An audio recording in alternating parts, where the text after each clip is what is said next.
Welcome back again. ഞാൻ Devadarshini. Blood എന്ന ടോപ്പിക്കിൻ്റെ രണ്ടാം ഭാഗമാണ് ഈ വീഡിയോ. ആദ്യ ഭാഗം കാണാത്തവരുണ്ടെങ്കിൽ ഒരു കാർഡ് ഇവിടെ വരും, അതിൽ ക്ലിക്ക് ചെയ്താൽ ആ വീഡിയോ കാണാൻ സാധിക്കും.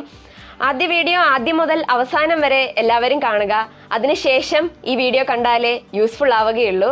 ബ്ലഡിനെ കുറിച്ച് ഒരു സ്റ്റുഡൻറ്റിന് അറിയേണ്ടതിൽ കൂടുതൽ പ്രഷ്യസ് ആയ നോളജാണ് ഈ വീഡിയോയിലും ഇനി വരാനുള്ള വീഡിയോകളിലും ഉള്ളത്. ഈ വീഡിയോയും ഇനി വരുന്ന വീഡിയോകളും എല്ലാവരും ശ്രദ്ധാപൂർവം കാണുക. ആ വീഡിയോകളൊക്കെ ലഭിക്കണമെങ്കിൽ സബ്സ്ക്രൈബ് ചെയ്ത് ബെല്ലൈക്കണും കൂടി ഒന്ന് ആക്ടിവേറ്റ് ചെയ്ത് വെക്കുക. ഈ വീഡിയോ ഇഷ്ടപ്പെടുകയാണെങ്കിൽ നിങ്ങൾ ലൈക്ക് ചെയ്യാൻ മറക്കരുത്. Blood is thicker than water എന്നൊരു പ്രോവർബ് നമ്മൾ എല്ലാവരും കേട്ടിട്ടുണ്ടാകും. കാരണം വാട്ടർ എന്ന് പറയുന്നത് ഒരു കെമിക്കൽ കോമ്പൗണ്ട് ആണ്, ബട്ട് ബ്ലഡ് എന്നത് ഒരു ബോഡി ഫ്ലൂയിഡ് ആണ്. അതിൽ വാട്ടർ കണ്ടന്റ് ഉണ്ടെങ്കിലും മറ്റു ചില കമ്പോണൻസ് ബ്ലഡിനെ വാട്ടറിൽ നിന്ന് സ്പെഷ്യൽ ആക്കുന്നുണ്ട്. വാട്ടറിലുള്ളതിനേക്കാൾ കൂടുതൽ കമ്പോണൻസ് ബ്ലഡിൽ അടങ്ങിയിരിക്കുന്നു. ആ കമ്പോണൻസിന്റെ പ്രസൻസ് കൊണ്ടാണ് വാട്ടറിനെ കാട്ടി ബ്ലഡ് തിക്കറാണ് എന്ന് പറയുന്നത്. കഴിഞ്ഞ വീഡിയോയിൽ പറഞ്ഞതുപോലെ മെയിനായിട്ട് 4 കമ്പോണൻസ് ആണ് ബ്ലഡിലുള്ളത്. അതിൽ റെഡ് ബ്ലഡ് സെല്ലിനെയും വൈറ്റ് ബ്ലഡ് സെല്ലിനെയും കുറിച്ചാണ് ഇന്നത്തെ ഈ വീഡിയോയിൽ വിശദീകരിക്കുന്നത്. അപ്പോൾ വീഡിയോയിലേക്ക് കടക്കാം. ആദ്യം RBC അതായത് റെഡ് ബ്ലഡ് സെൽസ് എന്താണെന്ന് നോക്കാം.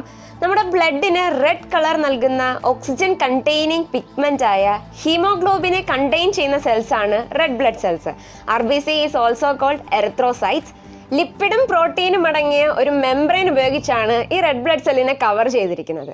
നമ്മുടെ ബോഡിയിലെ മിക്ക സെൽസിനും ഒരു ന്യൂക്ലിയസ് ഉണ്ടാകും, പക്ഷേ ഈ റെഡ് ബ്ലഡ് സെൽസിന് ന്യൂക്ലിയസ് ആബ്സെൻ്റ് ആണ്. നമ്മുടെ ബ്ലഡിൻ്റെ ടോട്ടൽ വോളിയത്തിൽ 40 to 45% റെഡ് ബ്ലഡ് സെൽസ് ആണ്. റെഡ് ബ്ലഡ് സെൽസ് ജനറേറ്റ് ചെയ്യുന്നത് ബോൺ മാരോയിൽ നിന്നാണ്. ഏകദേശം 4 മുതൽ 5 ബില്യൺ RBCs ആണ് പെർ അവറിൽ ബോൺ മാരോ ജനറേറ്റ് ചെയ്യുന്നത്. അതായത് 119 മില്യൺ RBC പെർ സെക്കൻഡ്. നമ്മുടെ ബോഡിയിൽ ഒരു റെഡ് ബ്ലഡ് സെല്ലിൻ്റെ ലൈഫ് എന്ന് പറയുന്നത് 120 ഡേയ്സ് ആണ്. അതോടൊപ്പം തന്നെ നമ്മുടെ ബോഡി ടിഷ്യൂസിലേക്ക് ഓക്സിജനെ എത്തിക്കുന്നതും മെറ്റബോളിക് വേസ്റ്റ് മെറ്റീരിയൽസ് ആയ urea, carbon dioxide, lactic acid എന്നിവയെ റിമൂവ് ചെയ്യുന്നതും റെഡ് ബ്ലഡ് സെൽസ് തന്നെയാണ്. ഇത്രയും നേരം പറഞ്ഞത് റെഡ് ബ്ലഡ് സെൽസിനെ കുറിച്ചാണ്. അത് എല്ലാവർക്കും മനസ്സിലായി കാണും എന്ന് വിചാരിക്കുന്നു. ഇനി WBC അതായത് വൈറ്റ് ബ്ലഡ് സെൽസ് എന്താണെന്ന് നോക്കാം. നമ്മുടെ ബ്ലഡിൽ വളരെ ഇമ്പോർട്ടൻ്റ് ആയ സെൽസ് ആണ് ഈ white blood cells. White blood സെൽസിനെ ലുക്കോസൈറ്റ്സ് അല്ലെങ്കിൽ വൈറ്റ് കോർപ്പസൽസ് എന്നൊക്കെ പറയാറുണ്ട്. ബ്ലഡിൻ്റെ ടോട്ടൽ വോളിയത്തിൽ only 1% മാത്രമാണ് വൈറ്റ് ബ്ലഡ് സെൽസ് ഉള്ളത്. അതുകൊണ്ടാണ് ഇത് വളരെ ഇമ്പോർട്ടൻ്റ് ആയ സെല്ലാണ് എന്ന് പറയുന്നത്. ഈ വൈറ്റ് ബ്ലഡ് സെൽസ് നമ്മുടെ ബ്ലഡ് സ്ട്രീമിലൂടെ ഫ്ലോ ചെയ്ത് അതിനകത്ത് virus and bacteria like foreign ബോഡീസിനെതിരെ ഫൈറ്റ് ചെയ്യുന്നുണ്ട്.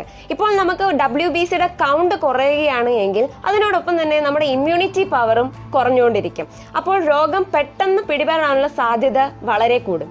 നമ്മുടെ ആരോഗ്യത്തിനും രോഗപ്രതിരോധത്തിനും വൈറ്റ് ബ്ലഡ് സെൽസ് വളരെ അത്യാവശ്യമാണ്.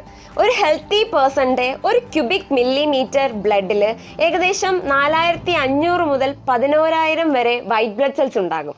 അതോടൊപ്പം തന്നെ നമുക്കുണ്ടാകുന്ന ഇൻഫെക്ഷൻസിന് എതിരെ ഫൈറ്റ് ചെയ്യുന്ന സെൽസുമാണ് ഈ വൈറ്റ് ബ്ലഡ് സെൽസ്.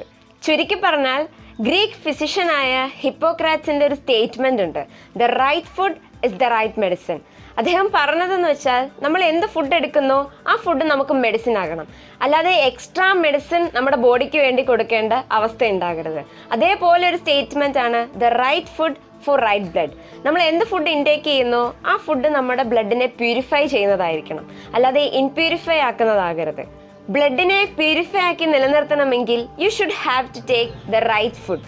രോഗം വന്നിട്ട് ചികിത്സിക്കുന്നതിനേക്കാൾ നല്ലത് രോഗം വരാതെ സൂക്ഷിക്കുന്നതാണ്. Prevention is better than cure. അടുത്ത വീഡിയോ പ്ലേറ്റ്ലെറ്റിനെയും പ്ലാസ്മയെ കുറിച്ചാണ്. ഇനിയും യൂസ്ഫുൾ ആയ വീഡിയോകൾ നിങ്ങൾക്കായി കാത്തിരിക്കുന്നു. Stay tuned. അപ്പോൾ ഈ വീഡിയോ ഇവിടെ അവസാനിപ്പിക്കുകയാണ്. ഇനിയൊരു വീഡിയോയിൽ കാണുന്നത് വരെ ബൈ ബൈ.